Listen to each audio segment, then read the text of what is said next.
Hi, fourth graders, it's Mrs. Kramer.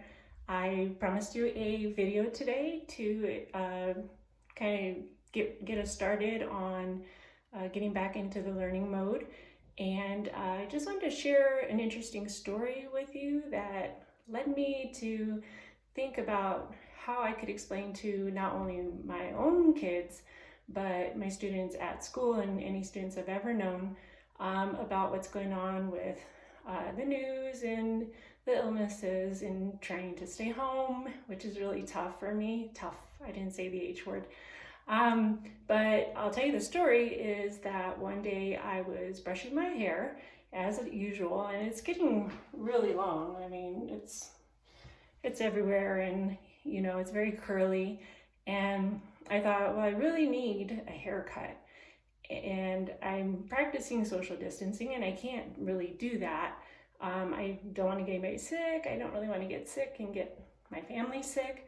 And then also, a lot of the hair salons are closed. And I thought, well, I can just put up with it. That's fine. But then I also thought, I wonder if I could just cut it myself. I'm not a professional in any manner. I simply would have to cut it straight across.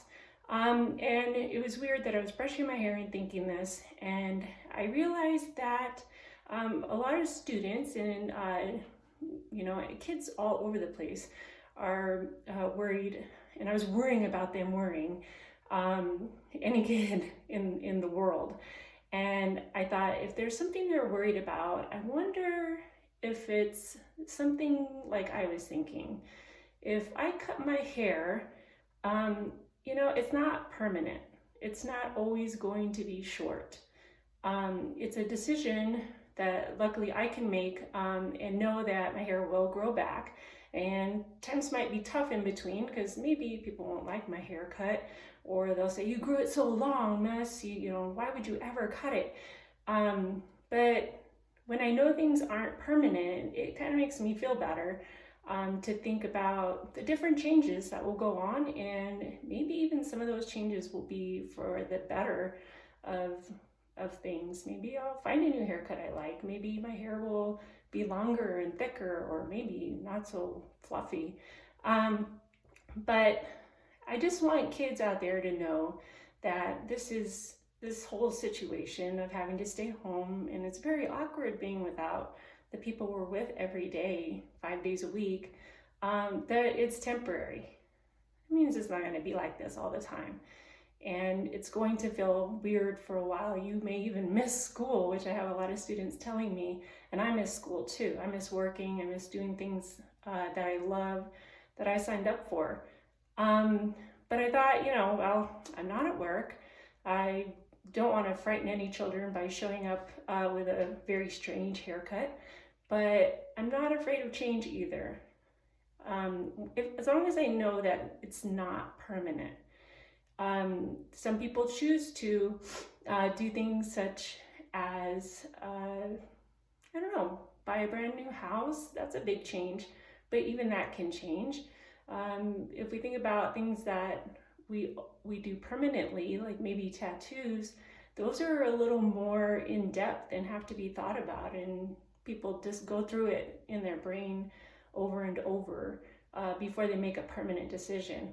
But I don't think of this situation as permanent. I think there will be some of those rough times for us, and I will worry about my students and my own family.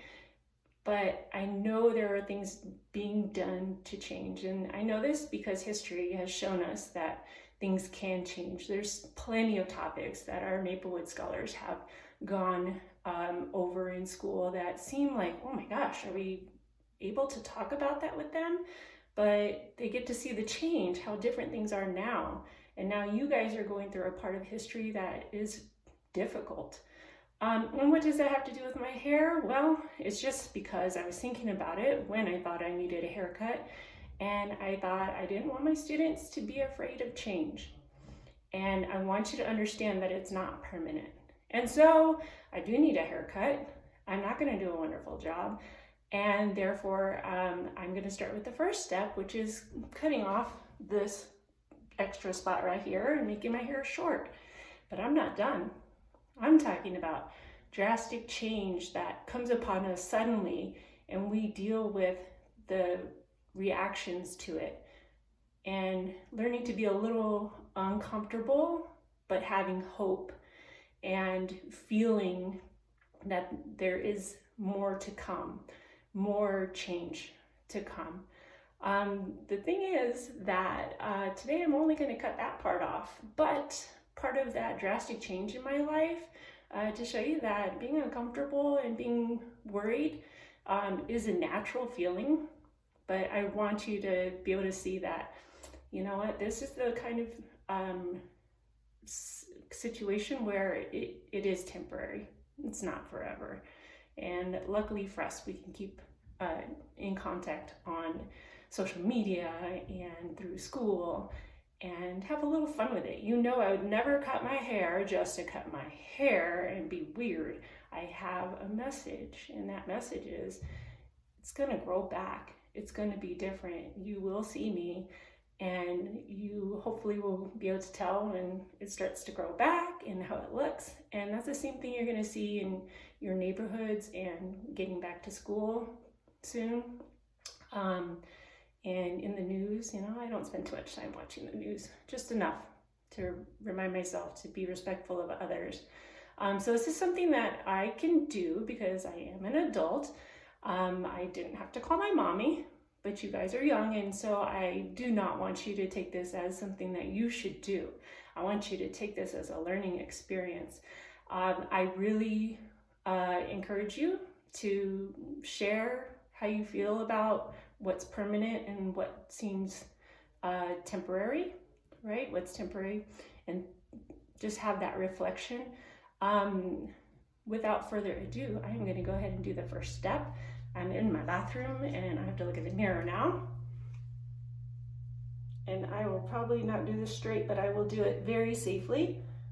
Eric was too nervous to watch. And I have cut my hair this short before, just not by myself.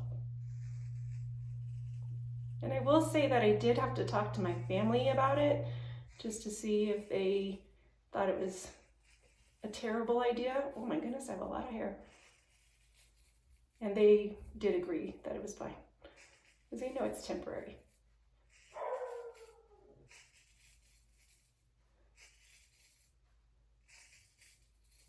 I'm a terrible cutter.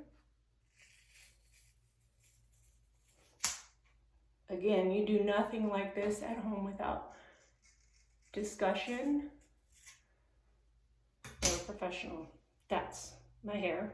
I did braid it up, so in case I can donate it to people who have cancer. Oh, look, it's lopsided. See, I can't go around like this. Well, I could. It's only temporary. I might try to cut it a little even on this side. Ooh, it's kind of cool, actually. Reminds me of one of my students' hair days. Oh my gosh, it's gone. But like I said, I'm not done. I'm going to actually shave off the whole thing and start with who knows what my head looks like underneath, and see just how I feel about that. There's a lot of things going on, and to me, this is the way that I show you that I can deal with change, and it's gonna be awkward, and it might be hideous, which means really scary, because you have to see my actual head. I won't have those silver hairs for a while. That will be nice. So speaking of that, with my hair gone, there's some good things actually about it, and I could tell you all of them. And there's some things that may not be so good, but I'm gonna get through it. So I want you to, whether you post on Class Dojo or email me or post to your portfolio on Class Dojo, I want you to tell me the pros and the cons of Mrs. Kramer cutting her hair, not cutting her hair, shaving her head, okay? And I will not consider them, but I would love to see what you think. Like, if I was going to think about shaving my head, what would I need to consider? What would be good about it and what would be bad about it? Okay. I would love to see those, and then I'll put together a nice chart for us that we come up with, and then get ready because we're going to need that. We're probably going to get a little assignment put in to talk about the pros and cons of shaving your head bald. Bye, Maplewood Scholars. I'll talk to you soon.